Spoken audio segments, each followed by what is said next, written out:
Star నటుల దగ్గర డబ్బు పుష్కలంగా ఉంటుంది. చాలా మంది నటులు వివిధ రకాలుగా పెట్టుబడులు పెడతారు. తెలుగు చిత్ర పరిశ్రమలోని చాలా మంది స్టార్లు హైదరాబాద్ లోని తమ సొంత రెస్టారెంట్లను నిర్వహిస్తున్నారు. కన్నడలో గిల్లీ సినిమాతో అరంగేట్రం చేసి తెలుగులో పెద్ద స్టార్ అయిన రకుల్ ప్రీత్ మాదాపూర్ లో ఆరంభం అనే రెస్టారెంట్ ని నడుపుతుంది. హైదరాబాద్ లోని జూబ్లీ హిల్స్ లో షోయు అనే రెస్టారెంట్ ని నాగ చైతన్య నిర్వహిస్తున్నారట. చైతు వ్యాపారంలో కూడా తండ్రి నాగార్జున వారసత్వాన్ని కంటిన్యూ చేస్తున్నారు. ఈ అన్నదమ్ములు కాజగూడలోని గుడ్ వైబ్స్ ఓన్లీ కేఫ్ అనే రెస్టారెంట్ ని కలిగి ఉన్నారు. విజయ్ రెడ్డి వేజ్ అనే క్లాబ్ బిజినెస్ ని కూడా నడిపిస్తున్న విషయం తెలిసిందే. ఈ జంట బంజారాయిల్స్ లోని ఏఎన్ రెస్టారెంట్ ని నడిపిస్తున్నారు. వీరికి చాలా ఇతర వ్యాపారాలున్నాయి.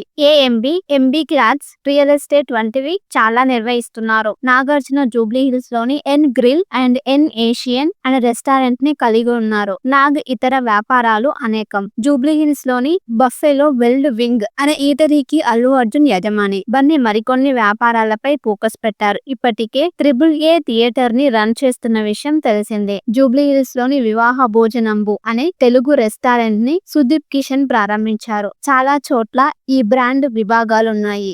జూబ్లీ హిల్స్ లో సాకుచి బార్ అండ్ కిచెన్ అనే ఖరీదైన రెస్టారెంట్ కి రానా దగ్గుపాటి యజమాని. నాన్న ప్రొడక్షన్ స్టూడియోస్ లో ఉండగా రానా విభిన్నమైన వ్యాపారాలపై ఫోకస్ పెట్టారు. ఇతర హీరోలు, హీరోయిన్లు తెరపై నటులుగా మెప్పిస్తున్నా ఇక తెర వెనుక అదిరిపోయే ఫుడ్ బిజినెస్ లతో రాణిస్తున్నారు. రెండు చేతుల సంపాదిస్తున్నారు.